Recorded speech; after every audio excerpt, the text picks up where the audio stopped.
Friends, సంపద సృష్టించటం ఎలా? ఇది కొద్ది మందికి మాత్రమే తెలిసిన అత్యద్భుత కళ. అందరికీ తెలిస్తే ప్రపంచంలో ఉన్న వాళ్ళందరూ కోటీశ్వరులు అయిపోతారు. 2 ఎకరాల భూమితో జీవితాన్ని ప్రారంభించిన వ్యక్తి వాళ్ళు దాదాపు 2-3 లక్షల కోట్ల రూపాయలు సంపాదించగలిగారు అంటే సంపద సృష్టికి కొత్త మార్గాలు వెతికినటువంటి గొప్ప రాజనీతిజ్ఞత ఉన్నట్టే లెక్క కదా. సంపద సృష్టిలో అనేక రకాల సరికొత్త ప్రయోగాలను చేసినటువంటి వ్యక్తి గురించి దాదాపు ఉభయ తెలుగు రాష్ట్రాల ప్రజలందరికీ తెలుసు. ఇప్పటికి కూడా ఆయన అదే చెప్తారు, సంపద సృష్టిస్తాను. కానీ ఎవరి సంపద, ఎవరికి సంపద, ఆ సంపద వల్ల ఎవరికి లాభం? అంటే ఆయన సంపద సృష్టించుకుంటారు, ఆ సంపద వల్ల ఆయనకు, ఆయన కుటుంబానికి లబ్ధి చేకూరుతుంది. ఎందుకు ఈ మాట, ఇదంతా, ఈ ఉపోద్ఘాతం అంతా చెప్పాల్సి వచ్చిందంటే, దాదాపు 25 ఏళ్ల క్రితం ఉమ్మడి రాష్ట్రానికి వెన్నుపోటు ద్వారా ముఖ్యమంత్రి అయినటువంటి వ్యక్తి దాదాపు రాష్ట్రంలో ఉన్నటువంటి పబ్లిక్ రంగ సంస్థలన్నిటినీ అప్పలంగా తన బినామీలకు కానీ తన వారికి కానీ కారు చౌకగా కట్టబెట్టినటువంటి వ్యక్తి వందలు వేల ఎకరాలను అదే బినామీలకు లేదా అదే తన అనుంగు శిష్యులకు అప్పనంగా అప్పగించినటువంటి వ్యక్తి పైన 25 ఏళ్ల పోరాటం జరిగింది. ఈ పోరాటం ఫలితంగా తెలంగాణ ప్రాంతంలోని భూములకి విముక్తి లభించింది.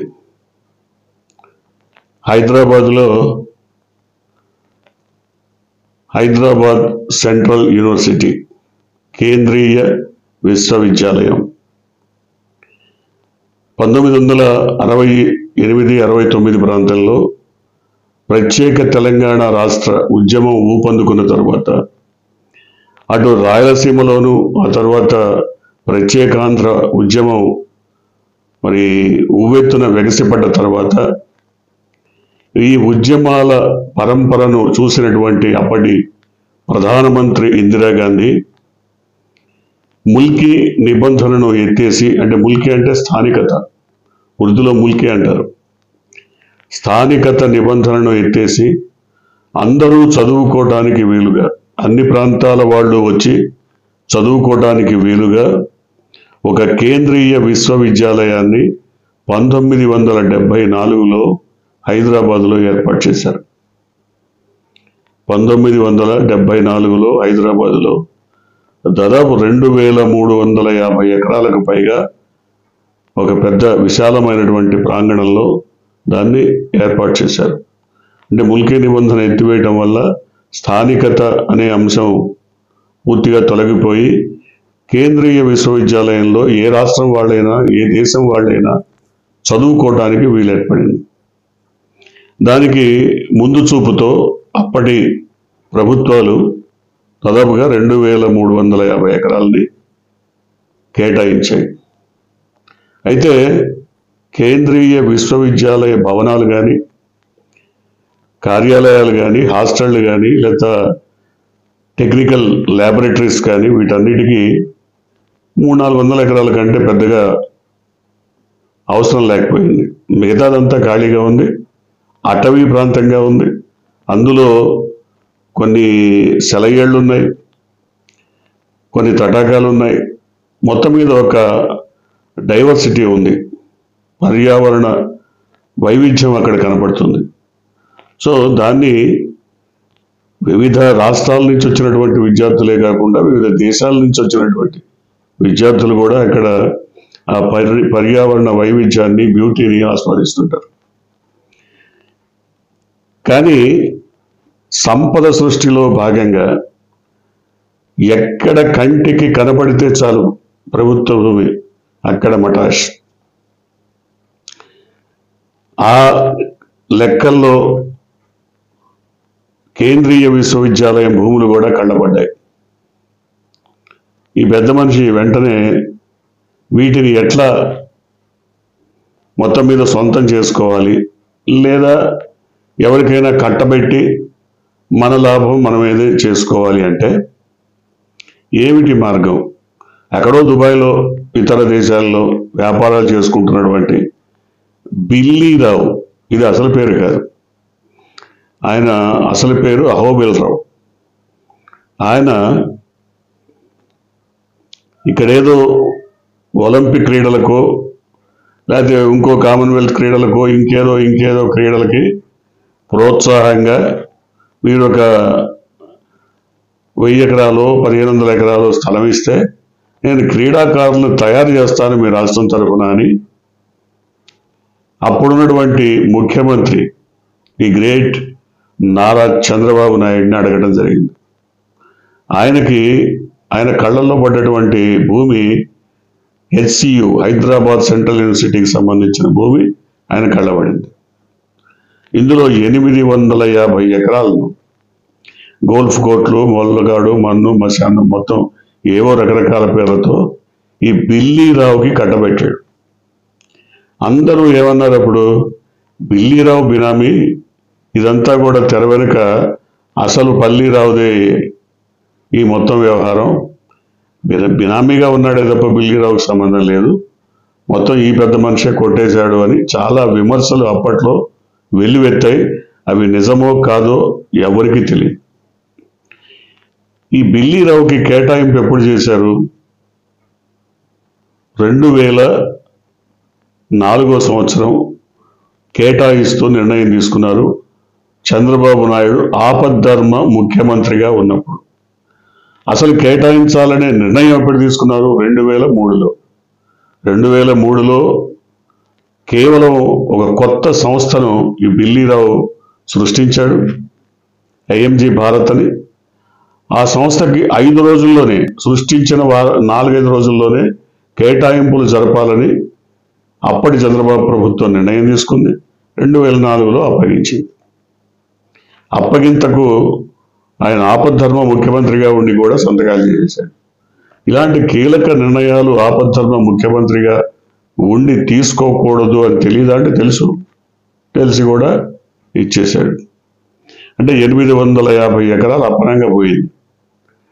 దీని మీద తీవ్రమైనటువంటి విమర్శలు వెల్లువెత్తాయి. ఆగ్రహోదగ్రులైనటువంటి విద్యార్థులంతా రోడ్ల మీదకి వచ్చారు. నానా గందరగోళం అయింది. ఇంత జరిగిన సంపద సృష్టి కదా భాగం, సంపద సృష్టిలో భాగంగా కదా ఈ కార్యక్రమం అంతా చేసింది. సో మన పెద్ద బిల్లీరావు అసలు ఏమాత్రం అదరలేదు, బెదరలేదు, బిల్లీరావుకే సపోర్ట్ చేశాడు. కానీ 2004లో ప్రభుత్వం మారిపోయింది. రాజశేఖర్ రెడ్డి ముఖ్యమంత్రి అయిన తర్వాత ఈ వ్యవహారానికి సంబంధించిన ఫైళ్ళన్నింటినీ పరిశీలించి ఆ నిర్ణయాన్ని వెనక్కి తీసుకున్నారు. ఇది అడ్డగోలు కేటాయింపు. ఒక యూనివర్సిటీ దాని భవిష్యత్తుని, పురోభివృద్ధిని కాంక్షించి కేటాయించినటువంటి భూములని ఈ విధంగా అడ్డగోలుగా ఆవిడ బిల్లీరావుకి కట్టబెట్టడం ఏంటి?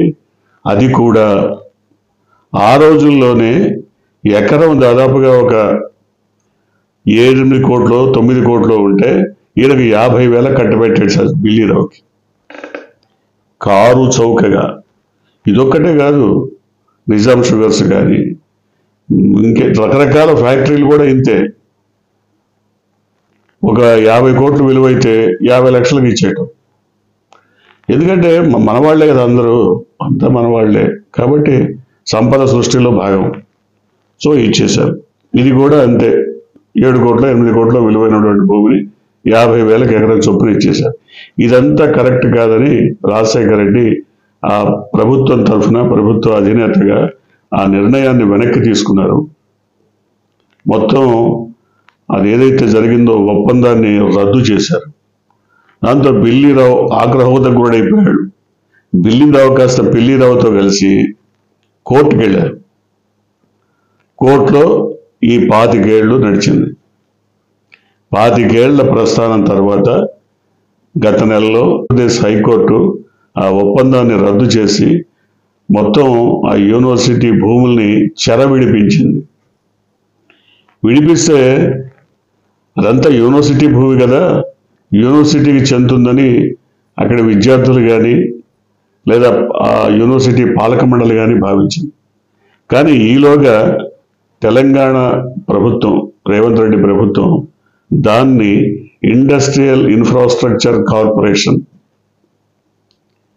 తెలంగాణ ఇండస్ట్రియల్ ఇన్ఫ్రాస్ట్రక్చర్ కార్పొరేషన్కి కేటాయించాలి, అందులో 400 ఎకరాలని నిర్ణయం తీసుకున్నారు. దీన్ని ఎప్పుడైతే 400 ఎకరాలు TGIICకి ఇవ్వాలని నిర్ణయం జరిగిందో వెంటనే విద్యార్థులంతా రోడ్ల మీదకి వచ్చారు. ఇది ఎంత తప్పుడు నిర్ణయం. భవిష్యత్తులో యూనివర్సిటీని ఎక్స్పాన్షన్ చేయాల్సి వస్తే భూములు ఎక్కడ దొరుకుతాయి? ఇంత విశాలమైన ప్రాంగణం ఎక్కడ దొరుకుతుంది? రోజు రోజుకు పెరిగిపోతున్నటువంటి జనాభా అవసరాలకు లేదా విద్యా అవసరాలకు తగినట్టుగా ఇక్కడ విద్యా సంస్థల నిర్మాణం జరగాలి. కానీ ఈ విధంగా 100ల కొద్ది ఎకరాలు ప్రభుత్వం స్వాధీనం చేసుకోవడం ఏంటని విద్యార్థులు రోడ్ల మీదకి వచ్చారు. మరి అడ్డుపడ్డారు, ఈ నిర్ణయాన్ని వ్యతిరేకించారు. ఈ ఉద్యమంలో భాగంగా దాదాపు ఒక 60-70 మంది విద్యార్థుల్ని అరెస్ట్ చేశారు.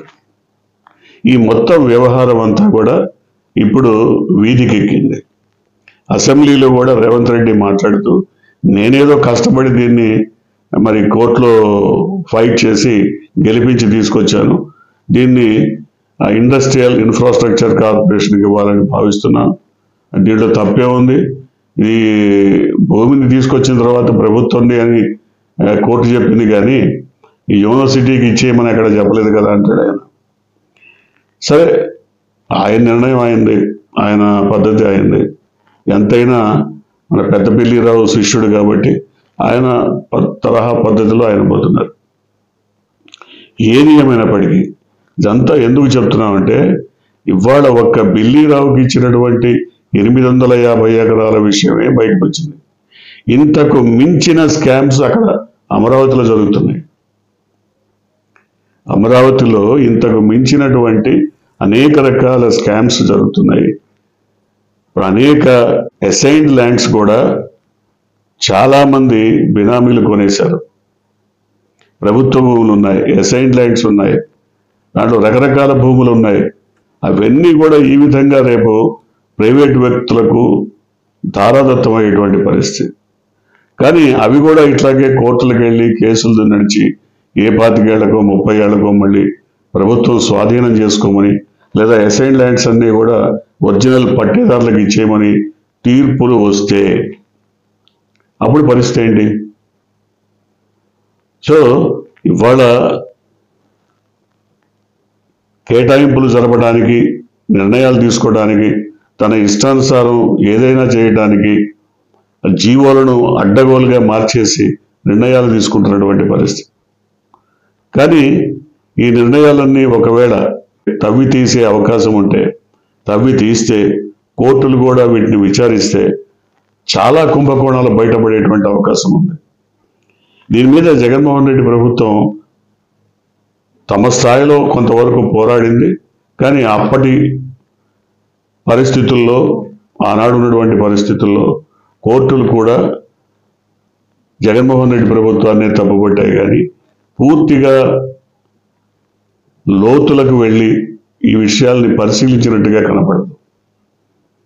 ఇప్పటికైనా సరే ఒకవేళ ఈ భూముల వ్యవహారం ఎట్లాగైతే హైదరాబాద్ సెంట్రల్ యూనివర్సిటీ వ్యవహారంలో భూములు వెనక్కి వెళ్ళిపోయాయో, రేపొద్దున ఇక్కడ కూడా అదే జరిగితే పరిస్థితి ఏంటి? జరగచ్చు, జరుగుతుందనే చాలామంది భావిస్తున్నారు. చూడాలి ఏం జరగబోతుంది. మీరు కొత్తగా కనుక ఈ ఛానల్ని చూస్తున్నట్టయితే, మీరు ఇప్పటివరకు మన ఛానల్ని సబ్స్క్రైబ్ చేసుకున్నట్టయితే వెంటనే ఛానల్ని సబ్స్క్రైబ్ చేయండి. వెంటనే వీడియోని లైక్ చేసి షేర్ చేయండి. బెల్ ఐకాన్ని